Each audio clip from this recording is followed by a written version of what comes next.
উচ্চ আঙুলে যদি ঘি না ওঠে নবীনগর পূর্ব ইউনিয়নের মানুষ কিভাবে ঘি উন্নত হয় সেটা ভালো করে জানে। আমরা ভালো মানুষ, আমাদেরকে ভালোভাবে খাদ্য দিয়ে আমাদের উন্নয়ন কার্যক্রমে আপনারা বাধা দিবেন না।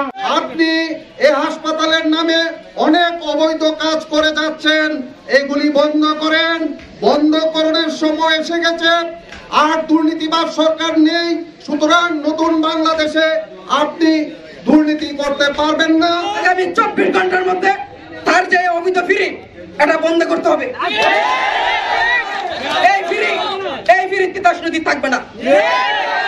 আপনি দ্রুত আপনার জায়গা থেকে সরে আসুন, আমাদের ব্রিজকে সহযোগিতা করুন। আমাদের পূর্ব ইউনিয়নের ব্রিজ যদি হয় আপনারও ভালো হবে। যদি এটা না করেন তাহলে আপনার বিরুদ্ধে আমাদের দ্বিতীয় কর্মসূচি নিয়ে আসবেন। আজকে মানববন্ধন কর্মসূচি সভা থেকেও আমাদের ইউপির পক্ষ থেকে অনুরোধ করি করিম সার মাজারের পাশ দিয়ে আমাদের বন্দরের ব্রিজটুকু বাস্তবায়ন করার জন্য।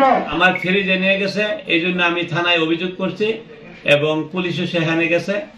এখন আমি আবার আমার লোক যাওয়ার পরে ওইখানে ফেরি গাড়ি পুলিশ বলছে যাইতে, যাওয়ার পরে এখন আমার লোক 3 জনে মারছে, ড্রাইভারে মারছে আগে এবং শালাকে পরে মারছে পুলিশের সামনে।